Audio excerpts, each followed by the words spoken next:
ආයිබෝන් දැන් මට මැසේජ් එකක් ආවා හඬ ඇහෙන්නේ නැත ඒ වගේම මේකට ඩිස්ටර්බන්ස් තියෙනවා කියලා.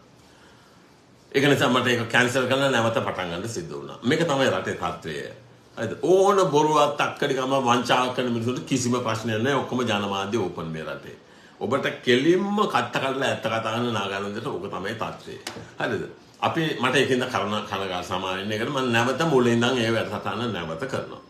අංක 1 මම ඔබට කිව්වා රටේ ආණ්ඩුක්‍රම ව්‍යවස්ථා ප්‍රකාරව ඔබට තියෙන අයිතිය මම EM නිවුස් වල පෙන්වුවා ඔබට අර ස්වාමීන් වහන්සේලා කට්ටියකට පොලිස් දෙපාර්තමේන්තුව ගිහලා වතුර ගාලා හාමුදුරුවෝ වට්ටලා පහර දෙන හැටි ඔබ දැක්කා. මම නීතිය ඔබට කතා කළා. මේ සම්බන්ධ අධිකරණ නීති තීන්දුව කෝටියක් තියෙනවා. රටේ ජනතාවගේ පරමාධිකාරී බලයේ වැදගත්ම අංගයක් වන. මොකද්ද? වැදගත්ම අංගයක් වන රැස්වීමේ නිදහස, ප්‍රකාශනය කිරීම නිසා ප්‍රචණ්ඩත්වයකින් තොරව. ඒක තමයි ගෝල් ෆේස් එකේ අපි කළේ. ඒකට කාටවත් මැදිහත් වන්න බෑ. ඒක CD වික්‍රමරත්න දන්නවා. පොලිස්පතිවරයා දන්නවා. නමුත් ඔක්කොම දණින් වැටිලා තියෙන්නේ. රනිල් වික්‍රමසිංහ හමුවේ ඔක්කොම දණින් වැටිලා තියෙන. ව්‍යවස්ථාව තුල කියන්නේ ජනතා පරමාධිපත්‍ය. ජනරජයේ පරමාධිපත්‍ය බල දෙන ජනතාව වන්නේ ඒ ආරක්ෂා කිරීමට, පෝෂණය කිරීමට, වර්ධනය කිරීමට පොලිස් දෙපාර්තමේන්තුව නීතිපති අධිකරණය මේ සියලුම ආයතන නීතියෙන් බැඳී සිටිනවා. අධිකරණය මේ සම්බන්ධව දීලා තියෙන නඩු තීන්දුව අපමණයි. නමුත් එතනදී ලංකාවේ රටේ වෙන්නේ මොනවද? එතන තියෙන ප්‍රකාශනයේ නිදහස, අදහස් ප්‍රකාශ කිරීමේ නිදහස, රැස්වීමේ නිදහස කාටවත් පැහැර ගන්න බෑ. ඇයි මේ විදිහට පොලිස් දෙපාර්තමේන්තුව කටයුතු කරන්නේ? පොලිසියටයි ආරක්ෂක හමුදාවලටයි අලමස් දීලා වැඩිපුර රාජ්‍ය තන්ත්‍රණය දැන් තනි කර එක වැඩ කරන්නේ මේ රටේ ජනතාව ප්‍රාණ අපකරන විදිහට තබා ගන්න. ඇත්ත කතාව මේකයි. ඒකට එරෙහිම නැගී සිටින්න බෑ රටේ බහුතරය ගව සම්පතක් වුණාම. ඒකයි මම මේ වචනේ කෙලින්ම පාවිච්චි කරන්නේ. ගව සම්පතක් නිසා තමයි එහෙම කියන්නේ. කිහිල්ලා මේ කුණු ගොඩේ ඉන්න 225ක් යටේ දණින් වැටෙනවා නම් ඒක ඊයේ කෙහෙලිය රඹුකැලිය තහවුරු කළා. ඔහු කිව්වා නෑ මම එහෙම කිව්වට පාර්ලිමේන්තුවේ ඒ මිනිස්සු එහෙම ඔයා විතරනේ මට ඔහොම කතා කරන්නේ. මේ මාධ්‍යයේ කතා කරපු කෙනාට කියනවා. ඇයි උන්ට විශ්වාසයක් තියෙනවා ආය ඡන්දෙල්ලුවොත් ගව සම්පත ඡන්දෙ දෙනවා. ඔහු කිව්වේ මොනවාද? රෝහල් වලට ඇවිල්ලා එන අය ඒ විදිහට ලක්ෂයක් આવොත් ලක්ෂයක් ගෙදර යන්නේ නැහැ. මල් ශාලා තියෙන එකට තමයි. මේ වගේ දේවල් වෙනවා. මේ කතා කළේ සෞඛ්‍ය සේවයේ බින්ද වැටිලා මේ එන්නත් පාවිච්චි කළා කුණු ජරාව ගෙනල්ලා ඒක කාලා ඒක සාධාරණීය කරනවා. එහෙම ප්‍රසිද්ධිය කළේ නිකම්ම නෙමෙයි පාර්ලිමේන්තුවේ කළේ. ඒක නිකන් සමාජචරයට හාස්‍යයට ලක් කරමින් මහ කුණු විදිහට කතා කළේ. කාටද මේ කතා කළේ? අර ව්‍යවස්ථාවේ තියෙන විදිහින් ඉන්වර්ටඩ් කම මම කිව්වේ ජනතා පරමාධිපත්‍ය බලය මේ රටේ දරන එකම බලවතා කිසිවකට උදුරාගත නොහැකි බලය දරන ජනතාව තමයි මේ කතා කරන්නේ. මම මේව පුන කියන්නේ ඇයි? පුරවැසියා මේ ටික දන්නේ නැති නිසා තමයි අපි ප්‍රාණ අපකාරව හැටියට මේ පල්ලුරු පස්සේ යන්නේ. පුරවැසියා මේක දන්නේ නැති නිසා තමයි ටකරමකට සිමෙන්ති බෑග් එකකට හාල් කිලෝ 5කට රුපියල් 5000කට ඡන්දෙ දීලා අවුරුදු 75ක රට කෑවේ. ඒක නිසා තමයි මම ඒක කිව්වේ. මේව තේරුම් ගන්න කරුණාකරලා. ඔය 225 එකෙක්වත් ඔබට කියන්නේ නැහැ. ඒක ඍජුව ඇත්ත කියන්න නම් අවශ්‍ය කරන අංගයක් තියෙනවා. මොනවාද? විරාගං අමතං පනීතං නතේන ධම්මේන සමත්තිකින්චි. ඒක හැතිරෙන්නේ නැහැ. එහෙම අයට විතරයි මම කිව්වේ චතුබ්බි වාතේ අසම්පකම්පියෝ කිසිම දෙයකින් අකම්පිතයි ඒගොල්ලෝ. කම්පා වෙන්නේ නැහැ. එහෙම උන් පාර්ලිමේන්තුවේ නැහැ. උතන ඉන්න කුණු ගොඩක්. 225ම කුණු බාල්දියා. ඒක තමයි රනිල් වික්‍රමසිංහ ඡන්දේ නොදෙනකොට ඔබට අහිමි කරන්නේ ඡන්දේ. ඒතකොට ගොනේ අපි ඡන්දේ ගන්න හැටි දන්නවා.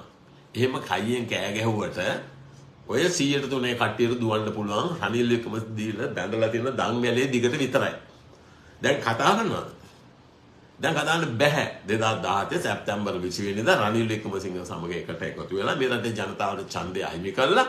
ජනතා පරමාධිපත්‍ය සම්පූර්ණයෙන්ම යටපත් කරපු ඔය 100ට 3 කට්ටියට දැන් ඡන්දෙ දෙන්න බෑ. දැන් රනිල් වික්‍රමසිංහ හමුවේ දණින් වැටලා තියෙන. ඒ දන් වැල ඉතිහා යන්න බෑ. ඕක තමයි තත්ත්වය. ඒක තමයි මම කිව්වේ මූලික අයිතිවාසිකම් ජනතා පරමාධිපත්‍ය බලය කියන එක යන මුළු රටම දැනුවත් කරන්න ඔබට තියෙන වගකීමක් රටේ ඔබ නැනවත් පුරවැසියෝ නම් ඔබට නාගානන්ද කතා කරනදී හැම දෙයක්ම ෂෙයා කරන්න. වෙන දෙයක් නෑ මට බෑ ගිහලා මට සල්ලි දීලා ලක්ෂ ගණන් දීලා ඔබට මේ මාධ්‍ය හමුවේ නාගානන්ද එන්නේ නෑ. ඔහු ඇවිල්ලා ඔබට මග පෙන්වන අයෙක් විතරයි. හරි එයා ඇවිල්ලා පාත් ෆයින්ඩර් කෙනෙක් විතරයි. එයා විතර ට්‍රුත් සීකර් කෙනෙක් විතරයි. ඔය කුණු කඳුලක් ගාගන්නේ විනිවිද සංවිධානය කියන්නේ ඇත්ත වශයෙන්ම විනිවිදයි ඒක 100%. ඒක තමයි විනිවිද සංවිධානයේ වෙබ්සයිට් එකට ගිහලා බලන්න. අද පාර්ලිමේන්තු මැතිවරණයට කොහොමද වියදම් කළේ? ජනාධිපති මැතිවරණයට කොහොමද වියදම් කළේ? ඒක ඔක්කොම 100% accounts ඔක්කොම තියෙන audited account. ඊළඟට විනිවිදයි කියන්නේ විනිවිද සංවිධානය පෞගේ පාර්ලිමේන්තු මැතිවරණයට ඉදිරිපත් කරපුව ඔක්කොම කට්ටියගේ තියෙනවා. ඒක නාගානන්දගේ පව ඇසස් ඩෙක්ලරේෂන් එක තියෙනවා. වත්කම් ප්‍රකාශය කෙලින්ම ජනතාවට තමයි. කුණු කන සංවිධානයක් නෙමෙයි. අනිත් එක්කෙනෙක්වත් දාන්න. දේශවිසභාවේ එකෙකුටවත් දාන්න පුළුවන්ද? බෑ. ඇයි? කුණු කාලා, ජරාව කාලා, බොරු කියලා, වංචා කළා ඒක කරන්න බෑ. ඔක තමයි තියෙන තත්ත්වය. ඔන්න අපිට කාරණා දෙකක් කතා කළා. හරිද? කෙහෙලිය රමුක්කැල්ලගේ ඔය කරපු කැත වැඩේ හා ස්වාමීන් වහන්සේලාට ඒ පහර දීම සම්පූර්ණයෙන්ම ව්‍යවස්ථා විරෝධී, නීති විරෝධී, ඒක ඇවිල්ලා ජනතා පරමාධිපත්‍ය එල්ලිපිට උල්ලංඝනය කිරීම. ඒක තමයි මේ රටේ මොහොතේ ක්‍රියාත්මක වන්නේ. මේ රටේ ජනතා පරමාධිපත්‍ය සත්ත පහකට එකක්වත් මායින් කරන්නේ. ඔහු පෙන්නුවේ ඒක පෙන්නවා. ඊළඟට මම කතා කරන්නේ මේ දේ. ඔහු පෙන්නවා ඒක නුවර එළියට විනිශ්චයකාරවරුන් ගෙනල්ලා අභියාචනාධිකරණයේ ශ්‍රේෂ්ඨාධිකරණයේ අභිශ්‍රේෂ්ඨාධිකාරී අග්‍රවිනිශ්චයකාරවරයා ගෙනල්ලා ඔබට පෙන්නවා ජනමාධ්‍ය වලින්. ඔබට දුන්නේ මැසේජ් එක මෙච්චරයි. අධිකරණයත් මගේ යටතේ, නීතිපතිත් මගේ යටතේ, පාර්ලිමේන්තුවත් මගේ යටතේ. මම තමයි මේ රටේ එකම අධිකාරී බලවතා කෙනෙක්. අන්න ඒක පෙන්වන්නයි ඒක කළේ. ඒක ලොකු ප්‍රෝඩාවක් වංචාවක් කළේ. සම්පූර්ණ වගකීම නීතිඥ සංගමයේ ගන්න ඕන. ඔයලා මොනවද කිව්වේ? මෙරට මිනිස්සු ඡන්දෙ ඉල්ලන්නේ. මිනිස්සු ඡන්දෙ දැම්මත් කියලා දාන ඡන්දයක් නැහැ. කියලා මේ කාටද මේ කියන්නේ?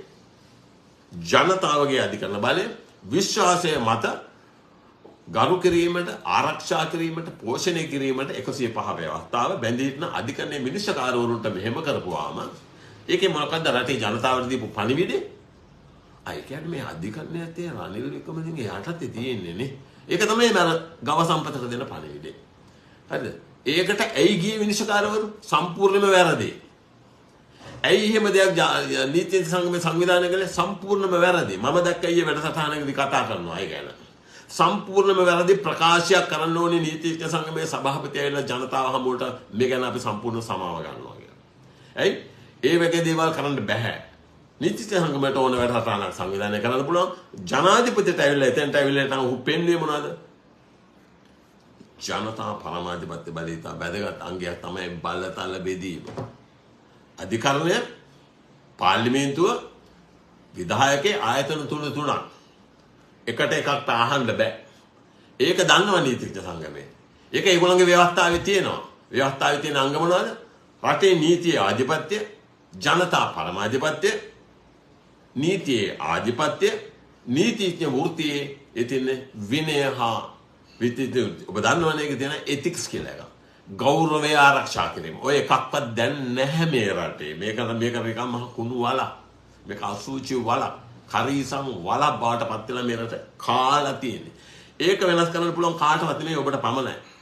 රටේ පුරවැසියන්ට පමණයි. පුරවැසියෝ එකේ වෙනස් කරන්න නම් ගව සම්පත වෙනස් කරන්න ඕනේ.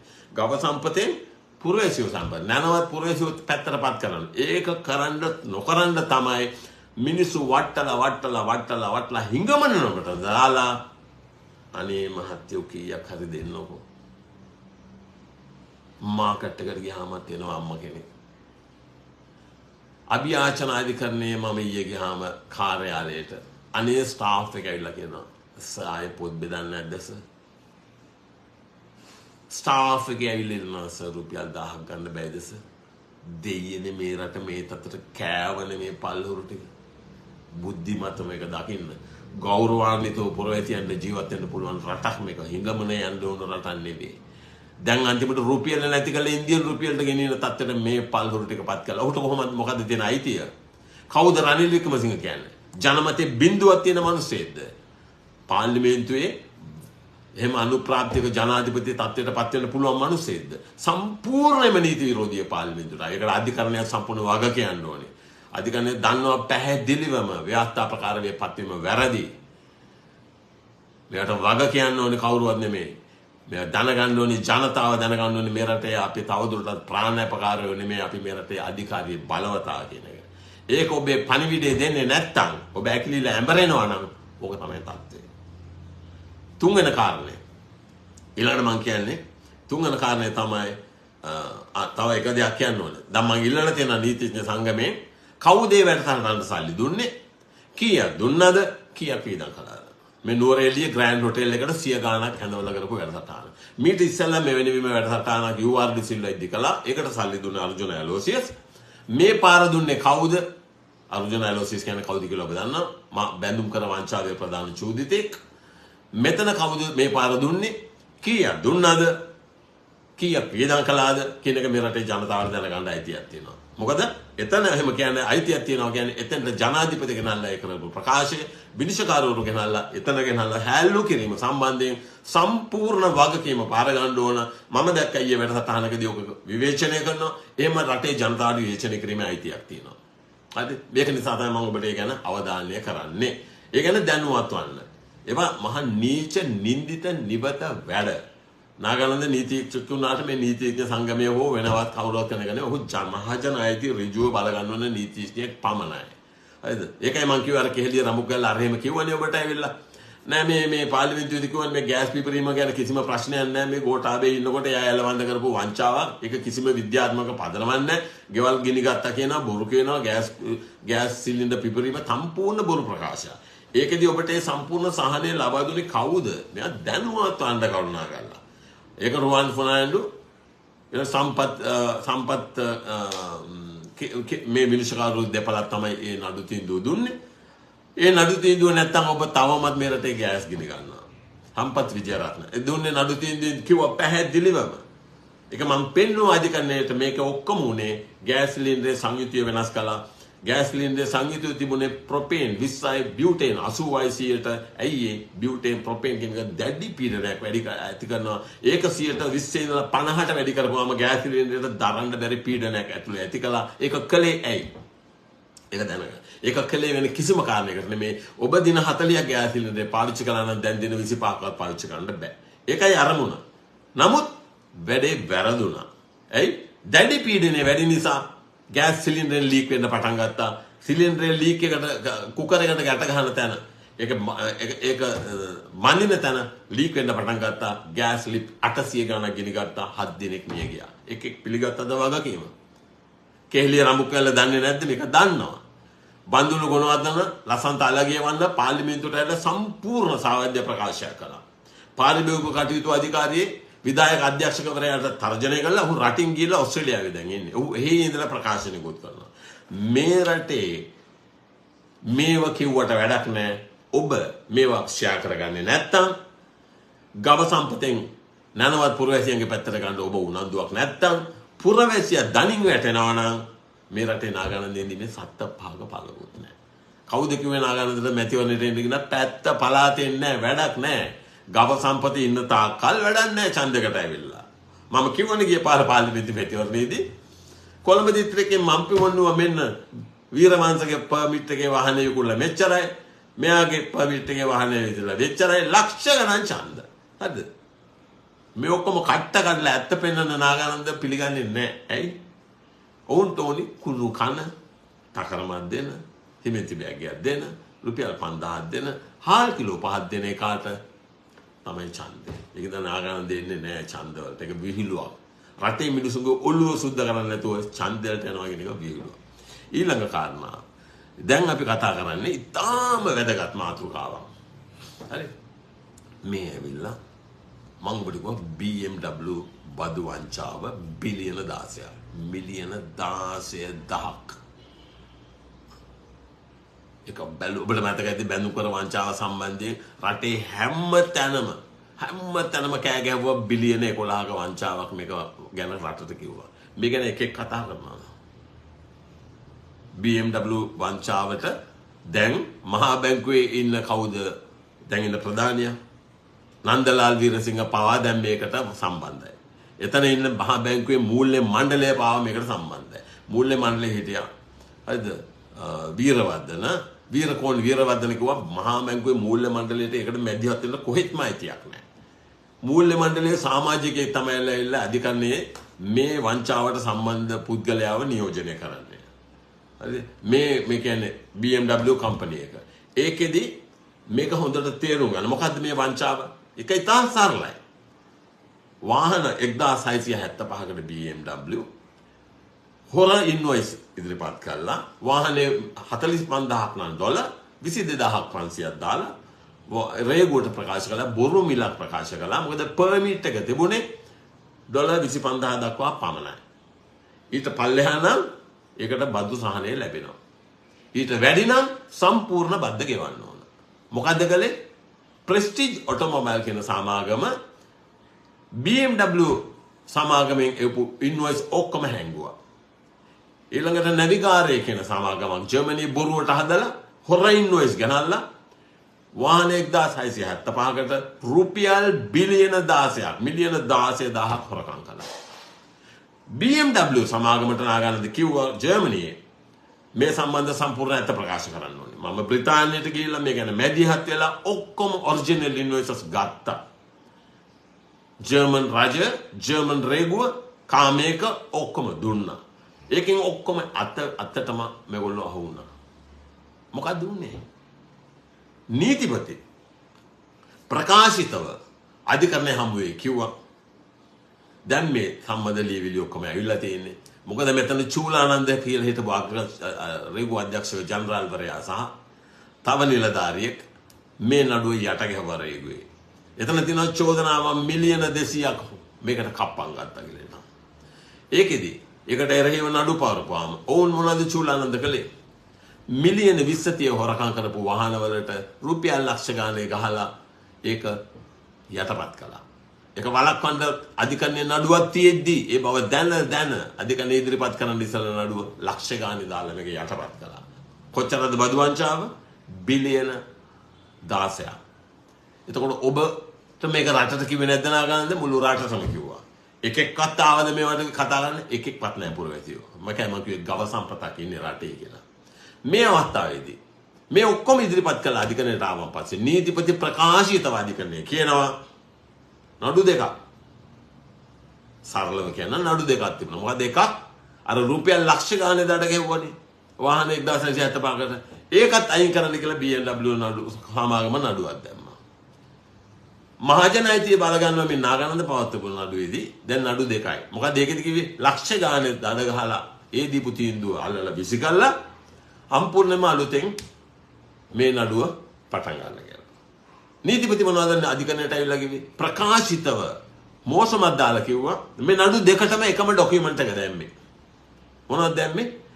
අර රුපියල් ලක්ෂ ගානේ දඩ ගහලා දීපු හොර තීන්දුව අල්ලලා විසිකල්ලා ජර්මනියෙන් දැන් ඇවිල්ලා තියෙන ඔක්කොම ලේඛන මේ අනුව අලුතෙන් පරීක්ෂණය පවත්වලා බිලියන 16 නැවත අය කර ගන්නවා කියලා.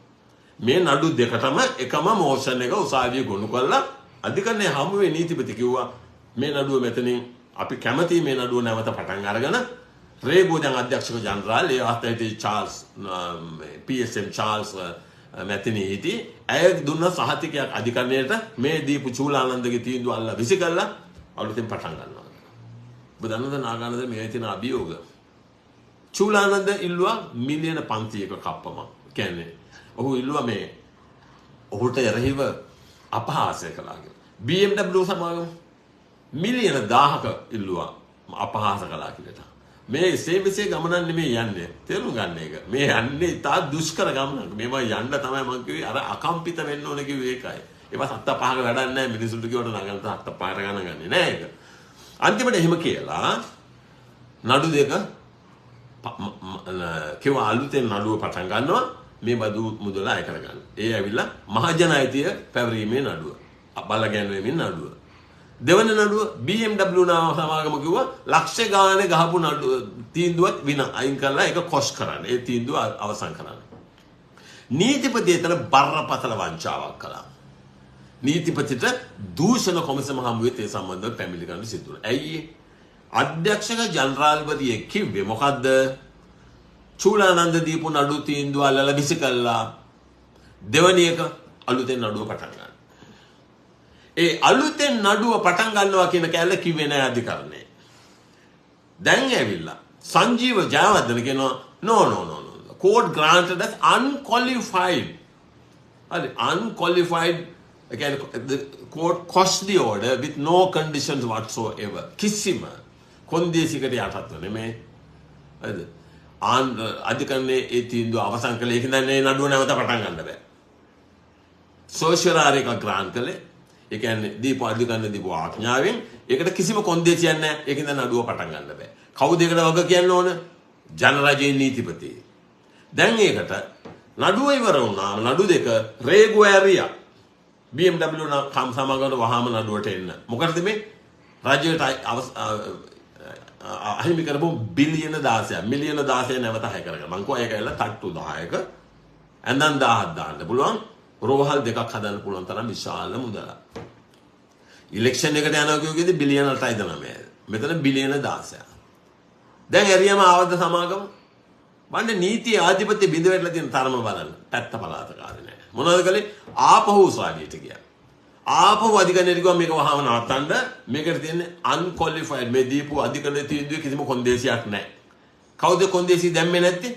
නීතිපති. නීතිපති කිව්වේ නෑ මේකට මේ නඩුව කොස් කරන්නේ.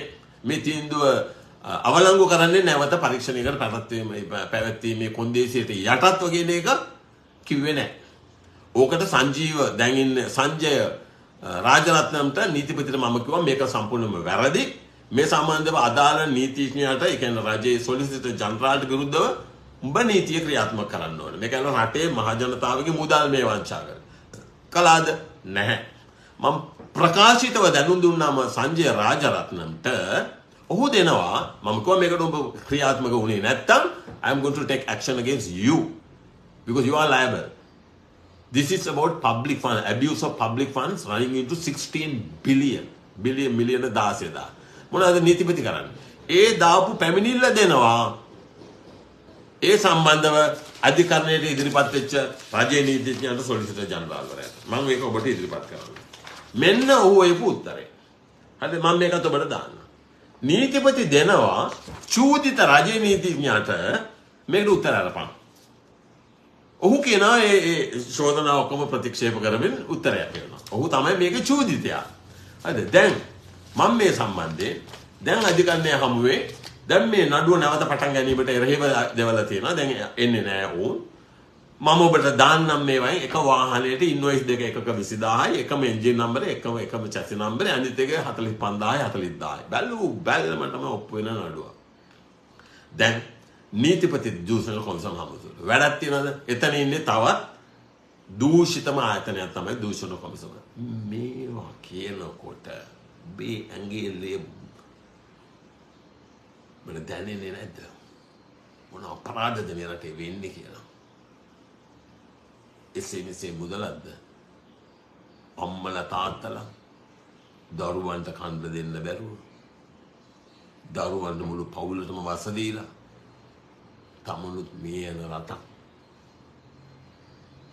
ජීවිතේ ගැට ගහ ගන්න බැරුව අනේ ලැජ්ජයි හිඟමනේ යන්න විශ්වාසය කියලා කීයක් හරි දෙයි කියන අයගෙන් ඉල්ලීමක් කරනවා මගෙන් ඉල්ලන අවස්ථා අනන්තයි පොළට ගියාම කොච්චර අය ඇවිල්ලා ඉල්ලනවද අනේ මහත්තයෝ දෙයියනේ මේ රට කාපු පල්හුරු වාතේ නෙමෙයි දුක තාවම තියන්නේ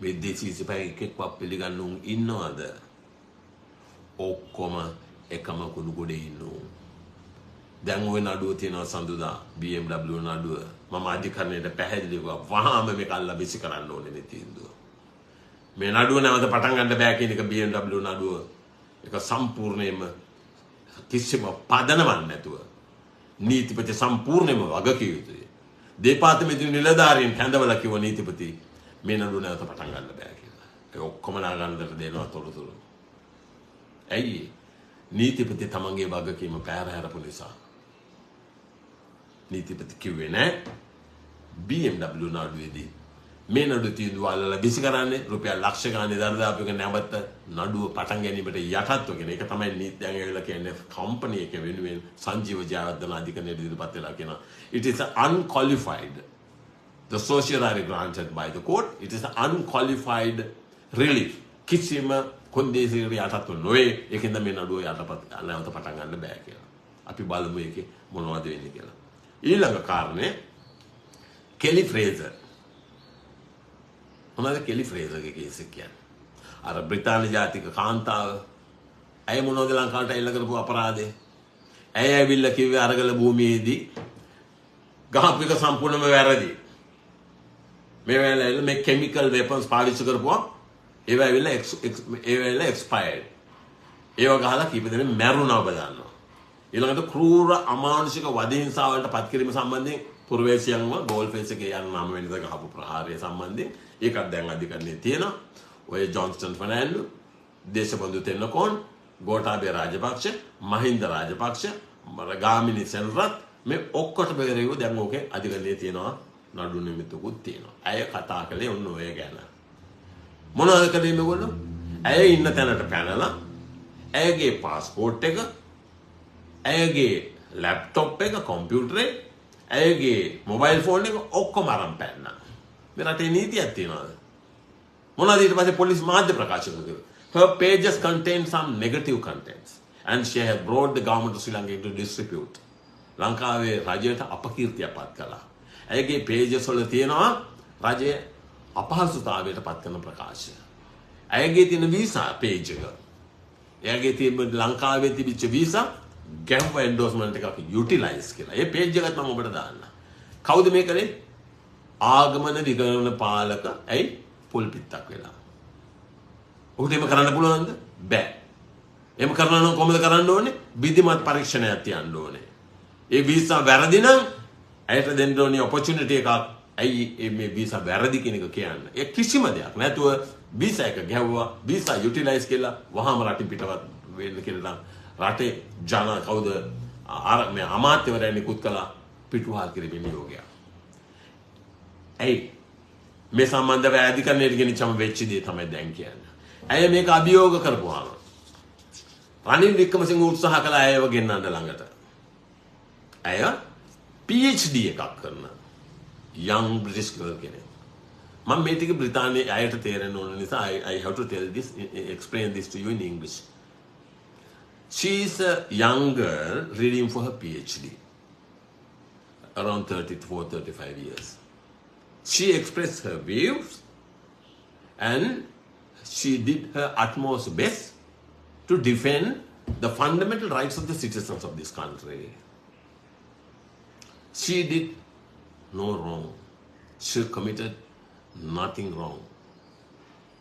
Unfortunately, nobody talked about her. Her residence was raided by the police and immigration. Her passport was taken over. Her laptop, the mobile phone, everything was seized by them. And the police media spokesman, and he informed the nation that her pages, social media pages, contain some negative contents and she has brought the government of Sri Lanka into disrepute. Without holding any inquiry whatsoever, the immigration chief cancelled her visa, put a stamp across the visa page, utilize. Can they do that? No. She was not given any opportunity to explain. That is a direct violation of her right to fair hearing. Direct violation of natural justice. And the president issued a deportation order. And the British government, they prefer this man, Ranil Wickremesinghe. I had a meeting with them, several occasions. British government wanted, the Naga Sri council wanted her to surrender. They say she will not be kept in the custody for 14 days. Normally they have a Valisara, they have a camp, immigration camp. They can keep a suspect there for 14 days. They say they will not keep her there for 14 days. Instead, they will keep her there only 48 hours and then let her return to Britain. Should she agree to that? When they make an endorsement in the system that she is a person deported from Sri Lanka, she will not be able to travel anywhere in the world because she is a deported person. So I reviewed straight away. I said, British government, I told them, no, I will not surrender her. You must ask Ranil Wickremesinghe to withdraw the deportation order. Why? He is the one who invited the foreigners to come to Sri Lanka. I said, come to Sri Lanka, join Naragale, ask the president to go home, ask prime minister to go home. You can enjoy some time over here. Kawuda me කියන්නේ? Ranil Wickremesinghe. දෙපැත්ත කතා කරන තුට්ටු දෙකේ මිනිහෙක්. ලැජ්ජ නැති මිනිහෙක්. එහෙම කියලා දැන් මේ විදිහට කරනකොට මොකක්ද ඇගේ තත්ත්වය? Now she has filed action in the Supreme Court. He wanted her to come before him and then withdraw the deportation order. She refused. Then two lawyers, this is the most important thing, two lawyers file action, a petition in the Supreme Court. And without her consent, without her concurrence. An affidavit was filed, a motion and the petition, everything was filed without her consent and knowledge. In a document, not only document, oral submission made by her, she explained everything. She said, I have nothing to do with these lawyers. She informed the Chief Justice and the Supreme Court she has no business whatsoever with these lawyers. And she filed her own action. And the court referred to the other case filed by the two other lawyers, and court found fault with her for not disclosing about that case. She said, I have nothing to do. She made that disclosure in January. On 11th of May, Supreme Court made an order. And in that order, court found her guilty. Found fault with her for not disclosing about the other case filed by the other two lawyers. And she was imposed 500,000 cost order. So the British government told Nagananda, they informed, we will pay everything, please let her go back to England. And because they prefer Ranil Wickremesinghe, who will do any dirty work for the British government and the US. The same thing happened, what happened in Libya? They got rid of Gaddafi for what? It's a man who defended the rights of the Libyan people. Why they got rid of, Saddam Hussein? He's a man defended this country and the people. They are country with a lot of resources. These countries destroyed by these capitalist countries, US, particularly the US and UK, because they wanted to have puppet government. Same thing happened here. The British government wanted to support Ranil Wickremesinghe. They don't mind because he is a man who will deliver what they want. So I absolutely rejected the proposal put forward by the British government. I said, no, she will not be surrendered. Now, she is in house custody. Right? She is without, now you see now, for now almost 1 year, she is undergoing incarceration because she has no other option. Now she cannot come forward. Now it is up to you and I.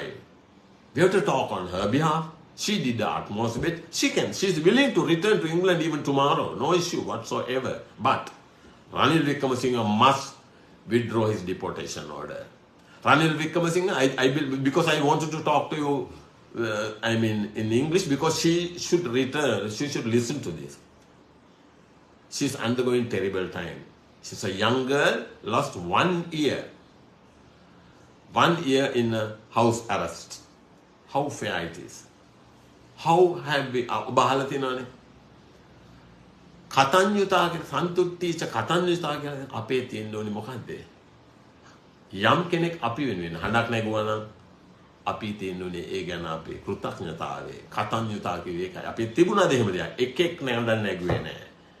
එකෙක් ඇය වෙනුවෙන් හඬ නැගුවේ නෑ. මේ තරුණ කාන්තාව මෙච්චර ලංකාවේ අවුරුද්දක් දුක් වෙනදා එකෙක් හඬක් නැගුවේ නෑ. මම ඒකයි මේක ගව සම්පතටම ගිය රටක්. දැන් ඒකේ ඇය she challenged the decision of the Supreme Court. When did she challenge? She wanted to quash the decision made by the court. Overturn the decision. 500,000 order made by the Supreme Court. She challenged it on 8th of June 2023 and asked the Chief Justice to reopen the case and quash the decision, imposition of 500,000 against her. I checked it even yesterday. What is the date that she initiated action in the Supreme Court? 8th of June. Yesterday, 21st of July. Still, the document is in the chamber, Chief Justice's chamber. It is not fixed for hearing. How come it happened like this in a country? This is a democracy. Can the Chief Justice keep the record in his chamber without giving her a hearing? What she asks is to reopen the case, quash the decision, and allow her to return because she has done nothing wrong in this country. She is asked in the Supreme Court to vacate the order, deportation order, and allow her to cost the deportation, allow her to return to UK. She's not asking to stay here. That is the same thing happened, similar thing happened when the British governor, Turnbull was the governor in this country that time. Bracegirdle did the same thing. A British planter who was based in Australia. He fought for the rights of our state workers. He was arrested and deportation order was issued by the governor Turnbull. But then he challenged it in the Supreme Court. The Chief Justice Sidney Abraham, the matter came up before him. The way he addressed the Bracegirdle was beautiful. He said, the gentleman Bracegirdle. That's the way the Supreme Court behaved during that time. And straight away Supreme Court quashed the decision of the governor. And the Supreme Court held, no, he has fought for the rights of the people in this country. It's a fundamental rights of the people. During that time, there was no UN Human Rights Commission. Only there's a document called Magna Carta that talk about the rights of the people anywhere in the world. And the court held the decision made by the governor was absolutely wrong and the Bracegirdle was freed from the custody. That is how the democracy prevailed during the British time. That time, the governor's deportation order was quashed by the Supreme Court Chief Justice Sidney Abraham, who took oaths before another judge. Then, Dunning Wattala තියෙන්නේ. කොහෙද දිවුරුම් දෙන්න ඕනේ? යන්න ඕනේ රාජ්‍ය නායකයා හමුවට. Dunning Wattala තමයි දිවුරුම් දෙන්නේ. එයාට ඕන අය තමයි පත් කරන්නේ. ව්‍යවස්ථාදායක සභාව අල්ල විසි කරලා තියෙන්නේ. ව්‍යවස්ථාදායක සභාව කොන්ස්ටිටියුෂන් කවුන්සිල් එක. ඒක කෑවා. ඒවට වග කියන්න ඕනේ ලංකාවේ අධිකරණයමයි. මේ තත්ත්වයට රටපත් වීමට වග කියන්න ඕනේ අධිකරණයමයි. රටේ නීතිපතිමයි. දූෂණ කොමිසමමයි. 225මයි. හරක් රැලක් වගේ තවදුරටත් 225 පස්සේ යන්න එපා. දැන් තව මොකද්ද ඔබට කතා කරන්න? තව එක මාතෘකාවක් තියෙනවා. ඒක තමයි දැන් ඔබට කිව්වේ නීතිඥ සංගමය ගැන තමයි මම වැඩිම අවධානය යොමු කළේ. නීතිඥ සංගමය මම ඉස්සෙල්ලා ඒක කතා කරනකොට ඔබට කිව්වා මම මේක නැවත අහනවා දැන් මේ කතා කරපු කතාවේ ඒකේ මම කිව්වා මේ කැලේ නැත්තම් මම ඔබට කියන්න මේ රටේ නීතිඥ සංගමයේ අධිකරණයේ ස්වාධීනත්වය යටපත් කරලා මේ රටේ ජනතා පරමාධිපත්‍ය පයට පාගගෙන මොකද උන්ට තියෙන බරපතල වගකීමක් මේ රට මේ තත්ත්වයටපත් වීමට එරෙහිව නැගී සිටීමට ඒක යටපත් කරලා මුළු රටම පාවා දීමට මේ 225කට හා කිසිම ජනමතයක් නැති මිනිහෙකුට රට පාවා දීම සම්බන්ධයෙන් සම්පූර්ණ වගකීම ගන්න ඕන. මම ඔබට කියන්නේ පුරවැසියෝ හැටියට තවත් දණින් වැටෙන්න එපා. 225ම එකයි. රාජ්‍ය නායකයෙක් කියන්නේ කිසිම ප්‍රසාදයක් ඇති මිනිහෙක් නෙවෙයි. දැන් ඉන්දියන් රුපියල ගේන්න යන තත්ත්වෙට මේ රටපත් කරලා තියෙන රුපියල බල්ලටම දැක්කා. බලන්න ලංකාවට නිදහස හම්බ වෙන රුපියල කොහෙද, පවුම කොහෙද, ඩොලර් එක කොහෙද? මෙහෙමයි තිබුණේ. දැන් මේ නැතිම කරලා තියෙන රුපියල බල්ලටම දැම්මා. කවුද උට ජනමතයක් දීලා දෙන්නේ ඉන්දියන් රුපියල ගේන ලංකාවට? ඔබට පේනවා ඇති එහෙම දැන් රුපියල වැඩක් නැහැ. රුපියල් 30000ක් පැටුප් ලබන මිනිස්සුෙකුට එළවලු ටිකයි පළතුරු ටිකයි සතියේ බඩු ටිකයි ගත්තම රුපියල් 30000 ඉවරයි. සත්‍යයි. මේ 225 තවත් යන්න ඕනද? මෙතන මම අවධාරණය කරනවා ඔබට පිළිගත හැකි නීතියේ ආධිපත්‍ය ගරු කරන අධිකරණයේ ස්වාධීනත්වයේ ගරු කරන වගකීමක් දරන මහ ජනතාවට වගකීමක් දරන විනිවිද භාවයකින් වැඩ කරන ජනතා පරමාධිපත්‍ය බලය ගරු කරන කිසිම සංවිධානයක් කිසිම දේශපාලන පක්ෂයක් ලංකාවේ පාර්ලිමේන්තුවේ නැහැ කියන එක මම ඔබට අවධාරණය කරනවා. ඒක තමයි ඇම්බර් වෙන්නේ. තමන්ගේ වත්කම් ප්‍රකාශය එලි කරන්න ගියොම ඇම්බර් වෙනවා එකෙකුටවත් ඒකට පෞරුෂයක් නැහැ. ඇත්ත කතාව ඕකයි. අපි නැවත හමු වෙමු. බොහොම ස්තුතියි.